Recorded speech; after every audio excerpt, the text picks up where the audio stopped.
Hi everybody, I hope you are doing well. Today we will talk about how to fix or how to solve the problem of Discord problem on Bumble app. You click on settings here in this page.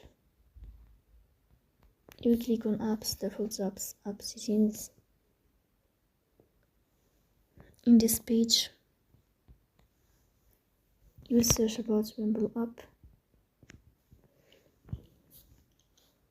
In this page of app info, you will go to first stop and you will click OK. Here you will enter to storage. Then we click on clear cache. In the end, you will turn off your phone and you will restart your phone again to fix that problem. So that's all of